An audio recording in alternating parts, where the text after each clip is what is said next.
নমস্কার, ব্রেকিং বাংলায় আপনাদের স্বাগত। আমি জয়ন্ত মজুমদার। কাল 1 আগস্ট। বাংলার লক্ষ লক্ষ মা বোনেরা চেয়ে আছেন এই 1 আগস্টের দিকে, যে 1 আগস্ট থেকে তাদের হয়তো অন্নপূর্ণা ভান্ডারে 3,000 টাকা অ্যাকাউন্টে ঢুকবে। অনেকেই জুন মাসে অফলাইন অনলাইন আবেদন করেছেন অন্নপূর্ণা ভান্ডারে, তারা টাকা পাননি। অনেকে জুলাই মাসে করেছেন, টাকা পাননি। এবং কারো অনেকে পেয়েছেন আশপাশে, সেরকমও খোঁজ খবর পাননি। এই তাদের মধ্যে একটা হতাশা দেখা দিয়েছে। বিভিন্ন জায়গায় মহিলারা বিক্ষোভ করেছেন। কোনো সময় পুরসভার আধিকারিকদের কাছে গিয়ে বিক্ষোভ করেছেন, কোনো সময় পঞ্চায়েত আধিকারিকদের কাছে বিক্ষোভ করেছেন, বিডিও অফিসে গিয়ে বিক্ষোভ করেছেন যে কেন তারা টাকা পাচ্ছেন না। অনেকে বলছেন যে আমরা গরিব মানুষ, টাকা পাইনি। অনেক বড় লোক নাকি মহিলা, তারা টাকা পেয়ে গিয়েছেন। এবং বিস্তর অভিযোগ। তারপরে নানান সময় বিভিন্ন সংবাদ মাধ্যমে যে সমস্ত খবর এসছে যে এই থাকলে টাকা পাবেন না, ওই থাকলে টাকা পাবেন না, অমুক থাকলে টাকা পাবেন না। তারা বারে বারে এই মা বোনেরা যে বলার চেষ্টা করেছেন যে কি কি থাকলে টাকা পাবে না সেটা তো প্রথমে জানানো হয়েছিল, কিন্তু এখন কেন বারে বারে তাদেরকে নতুন নতুন সমস্ত কথা শুনতে হচ্ছে যে পরিবারের ইনকাম যদি 1 লক্ষ টাকা বেশি হয়ে যায়, পারিবারিক ইনকাম বা বাৎসরিক 1 লক্ষ টাকার বেশি হয়, তাহলে পাবেন না। অমুকে যে এই থাকলে হবে না, অমুক থাকলে হবে না, কোটা বাড়ি থাকলে হবে না। এইসব নানান ধরনের সংবাদ আসছে যে বিভিন্ন সংবাদ মাধ্যমে, সমাজ মাধ্যমে। তাতে আরো বেশি তারা পাজলড হয়ে গেছে, অনেকে হতাশাগ্রস্ত হয়ে পড়েছেন। তো এখন যে সবাই যে ভাবছেন যে আমি বোধহয় বঞ্চিত হলাম, অন্যরা বোধহয় পেয়ে যাচ্ছে। কেউ কেউ বলছে কেউই পাবে না। এবং সংবাদ মাধ্যমে বা সমাজ মাধ্যমে খবর হলে দেখছি, সমাজ মাধ্যমে যেহেতু কমেন্টস করা যায়, সেখানে অনেকেই বলছেন যে এসব টাকা পয়সা দেবে না কেন, যে ফালতু ফালতু আপনারা এই ধরনের খবর করছেন। এগুলো সব আশা শুনিয়েছে, মহিলাদের সঙ্গে তঞ্চকতা করা হয়েছে, প্রতারণা করা হয়েছে, বিজেপি আমাদের সঙ্গে প্রতারণা করেছে।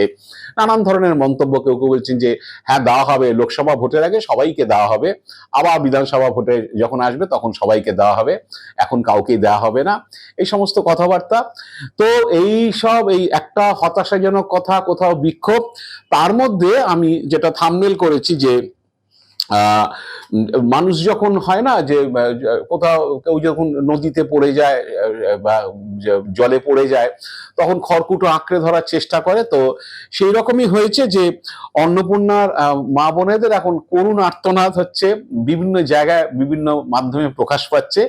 তার একেবারে লেটেস্ট নিদর্শন গত মঙ্গলবার দিন রাজ্য সরকার বিভিন্ন ওই যে অপরাধের ক্ষেত্রে যদি কোনো কারোর অভিযোগ থাকে তার জন্য টোল ফ্রি নাম্বার চালু করেছে। একটি সিন্ডিকেট রাজ, যদি কেউ সিন্ডিকেটের লোকজন এসে কাউকে ধমক টমক দেয় যে তাদের কাছ থেকে জিনিসপত্র কিনতে হবে, যেটা রাজ্যের বিভিন্ন জায়গায় আছে। তৃণমূল আমলে এটা ছড়িয়েছিল যে তৃণমূল আমলে এই সিন্ডিকেট রাজ তৈরি হয়, অমুক তমুক, যে আপনি বাড়ি করছেন, আপনার মেটেরিয়াল তাদের কাছ থেকে নিতে হবে। এই সমস্ত সিন্ডিকেট রাজ যদি হয়, তাহলে একটা টোল ফ্রি নাম্বার 155335 মঙ্গলবার দিন জানানো হয়েছিল সরকারি তরফে। যদি কাটমানির ব্যাপার হয় 155334, বা যে চোলাই মদের ঠেক চলছে, অমুক চলছে, তাতে 155339। অবৈধ রোড ট্যাক্স বা টোল তোলা হচ্ছে যেখানে সেখানে ওই বাঁশের বা যে শালকুটির ইয়ে দিয়ে বলে গেট তৈরি করে গাড়ি গেলে সেখান থেকে টাকা তোলা হচ্ছে। এরকম অবৈধ যদি টোল তোলা হয় তাহলে 155337, এরকম 4টি নাম্বারের কথা ঘোষণা হয়েছিল। তো বুধবার বৃহস্পতিবারে প্রায় 1000 ফোন নবান্নের এই কন্ট্রোল রুমে। এই 4টি ফোনের জন্য 20খানা রিসিভার আছে, মানে পার ফোনে 5 জন করে, 20 জন লোক সকাল থেকে রাত পর্যন্ত সেসব ফোন ধরছেন। এবং তাদের উপর নির্দেশ আছে যে আপনারা যদি এরকম কোনো অভিযোগ পান, সেই অভিযোগগুলো লিপিবদ্ধ করে সংশ্লিষ্ট জায়গায় পাঠিয়ে দিতে, এবং তারা সেখানে কি ব্যবস্থা নিয়েছে সেই ব্যবস্থা গ্রহণের অ্যাকশন টেকেন রিপোর্টটা যেতে আবার নবান্নতে পাঠানো হয়। এটাই হয়েছে। কিন্তু ওই মঙ্গলবার সন্ধ্যাবেলায় ঘোষণার পর থেকে বুধবার বৃহস্পতিবার কয়েক হাজার ফোন গেছে এই নবান্নের কন্ট্রোল রুমে। এবং সেখানে অন্নপূর্ণার টাকা কবে পাবো, কাটমানির টোল ফ্রি নাম্বারও উপচে পড়ছে ফোন। অনেকেই বলছেন যে মানে আসলে যখন কেউ জলে পড়ে যায় তখন যেমনি খড়কুটো যা পায় আঁকড়ে ধরার চেষ্টা করে, কলার ভেলা অমুক তমুক, যে বাঁচার জন্য। এখন একটা করুণ আর্তনাদ শুরু হয়েছে এই যে মা বোনেদের মধ্যে, যারা লক্ষ্মীর ভান্ডার পাচ্ছিলেন কিন্তু এখন আর অন্নপূর্ণা ভান্ডার পাচ্ছেন না, অ্যাপ্লাই অ্যাপ্লাই করে রেখেছেন, দেখছেন যে খুলে বারবার আন্ডার ভেরিফিকেশন। সরকার বারবার বলছে যাচাই করা হবে, যাচাই করা হবে। কবে যাচাই হবে, কিভাবে যাচাই হবে, সরকার কেন পরিষ্কার করে বলে দিচ্ছে না যে পার্টিকুলার এই 10টা জিনিস থাকলে পাওয়া যাবে না।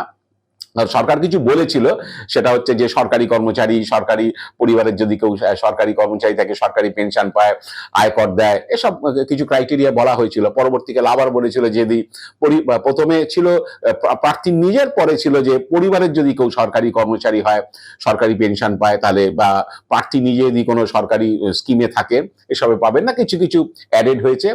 তবুও মহিলাদের প্রশ্ন যে আমাদের কাছে পরিষ্কার করে বলে দিক যে সরকার, যে তোমরা এই থাকলে তোমার পরিবারের 1 লক্ষ টাকার বেশি পারিবারিক ইনকাম বাৎসরিক হলে তুমি পাবে না, তুমি এই থাকলে পাবে না, তুমি ওই থাকলে পাবে না। একদম ক্লিয়ার কাট যে 10টা 15টা 20টা যাই ক্লজ থাকুক সেগুলো পরিষ্কার করে বলে দিক, তাহলে আমরা বুঝে যাবো যে আমরা এটার মধ্যে পড়ে গেছি, আমি এইটা সম্পূর্ণ করতে পারছি না, সেই জন্য আমি পাবো না। তাদের কাছে ক্লিয়ার হয়ে যায়। যদিও মহিলাদের মধ্যে একটা ক্ষোভ, যে ভোটের আগে সবাইকে বলা হয়েছিল যে যারাই লক্ষ্মীর ভান্ডার নাম আছে তারা সবাই 1 জুন থেকে অ্যাকাউন্টে তাদের 3,000 টাকা ঢুকে যাবে। তাই সমস্ত স্তরের মহিলারাই সেটাকে বিশ্বাস করে হয়তো বিজেপিকে ভোট দিয়েছিলেন। তাদের মধ্যে এখন ক্ষোভ জন্মেছে। অনেকে বলছেন যে 1,500 টাকা তো পেতাম, তাও এখন তো কিছুই পাচ্ছি না। এখন এইসব হচ্ছে কল ফেদেছে, যোগ্য কে অযোগ্য এইসব করে হচ্ছে বলা হচ্ছে, এবং ভেরিফিকেশন করে দেওয়া হবে। তো ভেরিফিকেশনের মাপকাঠিটা কি সেটা আমরাও বুঝতে পারছি না। সেই জন্য তাদের মধ্যে হতাশা। এখন যে যেখানে পাচ্ছে সরকারি আধিকারিকদের জায়গায় কানে তুলে দেওয়ার জন্য হচ্ছে এই অন্নপূর্ণার টাকা কবে পাবে সেই টোল ফ্রি নাম্বারে হচ্ছে ফোন করে পরিষ্কার বলছে অন্নপূর্ণার টাকা কবে পাবো। যাদের অভিজ্ঞতা, যারা ফোন ধরছেন, কেউ বলছেন যে মানে ঝাঁঝালো স্বরে যে আমার স্ত্রী অন্নপূর্ণা টাকা ঢুকলো না কেন, আর কি করতে হবে বলুন। নানান জনে নানা, যে অনলাইন অফলাইন করেছিলাম, তারপর অনলাইন করেছি, এখনো তো পাচ্ছি না, 1.5 মাস হয়ে গেল।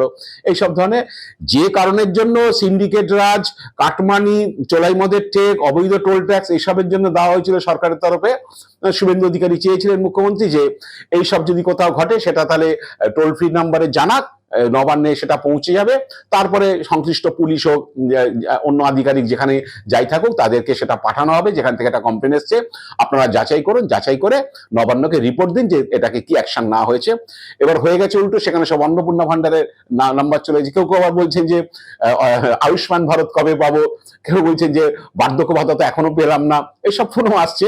যদিও সেখান থেকে পরামর্শ দেওয়া হচ্ছে যে সামাজিক সুরক্ষা প্রকল্পের জন্য আপনারা 8282082820, আমি আরেকবার নাম্বারটা বলছি, 8282082820, এই নাম্বারে ফোন করার পরামর্শ দেওয়া হচ্ছে। কিন্তু কে শোনে কার কথা, করুণ আর্তনাদ। যদি নবান্নে, কারণ সবাই জানেন যে এই ফোনগুলো নবান্নতেই ধরা হবে, এই যে 4টে ক্যাটাগরি দেওয়া হয়েছে, নবান্নতে আর্জিটা পৌঁছে দিলে হয়তো অন্নপূর্ণা ভান্ডার তারা পেতে পারেন। তাই এখন ওই টোল ফ্রি নাম্বারে, কাটমানি সিন্ডিকেটের নাম্বারে হচ্ছে ওই অন্নপূর্ণা ভান্ডারের আর্তনাদ শুরু হয়েছে, করুণ আর্তনাদ যে কবে পাবো টাকা। এখন যাই না শেষ পর্যন্ত কি হবে। এখন ক্ষোভ বিক্ষোভ খুব ছড়াচ্ছে। রিসেন্ট হচ্ছে কদিন আগেই, আগে অনেক বিক্ষোভ টিক্ষোভ হয়েছে, কদিন আগেই ধূপগুড়িতে হচ্ছে যে গাদং 1 নম্বর পঞ্চায়েতে, সেখানে পঞ্চায়েত সহায়ককে ঘিরে ধরে মহিলারা মারধর করেছেন।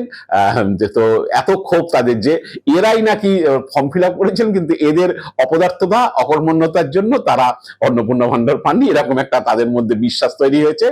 তো তাতে সেখানে কি হয়েছিল আপনারা একটু ঘটনাটা দেখুন, আপনাদের একটু ছবিটা দেখিয়ে দিই।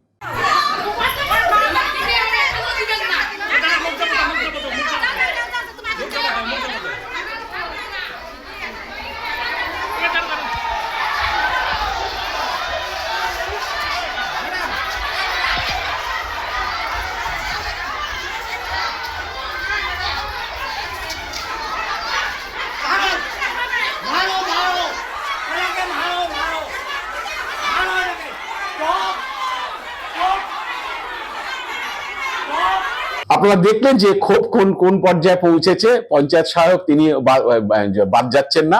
আসলে যাকে সামনে পাচ্ছে মহিলারা অন্নপূর্ণা ভান্ডার না পাওয়ার জন্য হয়তো তাকেই দায়ী করে বসছেন, যার জন্য এইরকম পুরসভা, পঞ্চায়েত, বিডিও অফিসে গিয়ে তারা ক্ষোভ বিক্ষোভ করছেন। এখন জানি না যে এরা যারা বিক্ষোভ দেখাচ্ছেন তারা তো বুঝতে পারছেন না, সরকার পরিষ্কার করে কিছু বলছেন না। শুভেন্দু অধিকারী এক এক সময় বলেছেন যে যে ক্যাটাগরি দেওয়া হয়েছিল যে এই ক্যাটাগরিতে পাবে না, মানে আয়কর দিলে পাবে না, মানে যে যে সরকারি যদি পেনশন নেন পাবেন না, সরকারি কর্মচারী হলে পাবেন না, সরকারি কোনো জায়গা থেকে বেতন নিলে বা যদি তারা সে মানে পুরোপুরি সরকারি কর্মচারীও না হন তাহলে তারা পাবেন না। সেক্ষেত্রে হয়তো আশাকর্মীরা পড়বেন। সেক্ষেত্রে হয়তো কেন বলি, সরকার তো অর্ডারই করে দিয়েছে সিভিক ভলেন্টিয়ার সরকারি যে অনুদান নেন বা রেমুনারেশন নেন তারা পাবেন না। তারপরে আবার মুখ্যমন্ত্রী শুভেন্দু অধিকারী বলেছিলেন যে ভ্যাকসিনেশন না নিলে আমি তাকে কি করে দেবো, বেসরকারি স্কুলে যে পড়ে সেখানে বন্দে মাতরম যে জাতীয় সঙ্গীত এগুলো গাওয়া হয় না, জনগণমন গাওয়া হয় না, আমি কি করে তাদেরকে দেব, এই ধরনের কথাবার্তা বলেছিলেন। যে মালতী রায় যিনি হচ্ছেন এই এখন নারী ও শিশু কল্যাণ দপ্তরের মন্ত্রী, তিনিও একবার বলে ফেলেছিলেন যে যদি কোনো মহিলার অনেক গয়না টয়না থাকে, প্রচুর সোনা গয়না থাকে, তার আর্থিক অবস্থা ভালো থাকে, কোটা বাড়ি থাকে, সে কেন পাবে। এসব ধরনের কথাবার্তা বলাতে মানুষের মধ্যে আরো বিভ্রান্তি তৈরি হয়েছে। অনেকেই এখন মহিলারা বলছেন যে ফালতু ফালতু আমরা এগুলো করেছি, এগুলো দেবে না সরকার, প্রথম থেকেই বলে দিতে পারতো, এইসব বলেছেন। আবার এখনো অনেকে আশায় বুক বেঁধে রয়েছেন যে করে তো দিয়েছি, দেখা যাক, হয়তো সার্চিং করলে আন্ডার ভেরিফিকেশন দেখাচ্ছে, যদি বাড়িতে কেউ আসে সরকারি আধিকারিক এসে যদি তার বিষয়টা যাচাই করার পরে যদি পাওয়া যায়, নানান জনে নানান হচ্ছে আশা আশঙ্কার দোলাচলে তারা রয়েছেন। আবার অনেকে ভাবছেন যে আগামীকাল 1 আগস্ট হয়তো জুলাই বা জুন মাসে অনলাইন করেছিলাম, জুনে তো পাইনি, জুলাইতেও পাইনি, যদি এবার অগাস্টে ছাড়ে। এখন সরকার যেটা শুনলাম যে প্রতিটা এই যে শুভেন্দু অধিকারী বলেছিলেন যে 1,19,000 এবং পরবর্তীকালে বলেছেন ওটা বেড়ে 1,19,00,000 পরে ওটা বেড়ে 1,30,00,000 মতো মহিলাদের টাকা ছাড়া হয়ে গেছে। এবং যেটা সরকারি তরফে জানা যাচ্ছে যে প্রতিটা বিধানসভা কেন্দ্রে তার কি 35 থেকে 40,000 হচ্ছে কি বলে লোকরা কি পাওয়া শুরু করে দিয়েছে। তো সেই হিসাবে ঠিকই আছে যে 300 করে বুথ হয়, 35 থেকে 40,000 বা 300 যদি আমাদের 294টা বিধানসভা 35 থেকে 40,000 গড়ে গেলে হচ্ছে 1,20,00,000 30,00,000 মহিলা পেতেই পারে। কোনো কোনো বিধানসভাতে একটু বেশি জনসংখ্যা বা বেশি বুথ, সেই হিসাবে হতেই পারে যে সংখ্যাটা সরকার বলছে। তো বা 35 থেকে 40,000 যদি পার অ্যাসেম্বলিতে মহিলারা পান, এই 300 করে গড়ে বুথ হয়, তাহলে প্রতি বুথে হচ্ছে 100 করে 120টা করে হচ্ছে 20 জন করে মহিলা পাবেন। পার বুথে 800 900 1000 ভোটারের মধ্যে যদি 100 মহিলা পান তাহলে সেটা অনেকটাই ভিজিবল হবে, মহিলারা জানতে পারবে, প্রতি পাড়াতেই 2-4 জন করে পেয়ে যাবেন। কিন্তু মহিলারা সেটা কোনো চিত্র মানে প্রতিফলন বাস্তবে দেখছেন না। মানে প্রতিটা বিধানসভায় 35 থেকে 40,000 করে পাচ্ছেন, রাজ্যে 1,30,00,000 মহিলার অ্যাকাউন্টে টাকা যাওয়া শুরু হয়ে গেছে, এর প্রতিফলন দেখতে না পাওয়ায় হচ্ছে মহিলাদের মধ্যে আরো হতাশা বাড়ছে। সেই কারণে হয়তো তারা এখন তাদের করুণ আর্তনাদ, সেই আর্তনাদটা নবান্নে পৌঁছে দেওয়ার চেষ্টা করছেন, হোক না সেটা সিন্ডিকেটের নাম্বার, হোক না সেটা কাটমানির নাম্বার, অন্তত নিজের আর্জিটা পৌঁছে দিই যে আমরা পাচ্ছি না, কবে পাবো একটু জানান। এইরকমই বোধহয় তারা একটা করুণ আর্তনাদ শুরু করেছেন। দেখা যাক যে এরপরে তারা আর কি করতে পারেন, আর কোথায় যাবেন যদি তারা টাকা না পান, তার জন্য ভবিষ্যৎ পড়ে রয়েছে। আজ এ পর্যন্তই। আপনারা ভালো থাকবেন, সুস্থ থাকবেন। নমস্কার।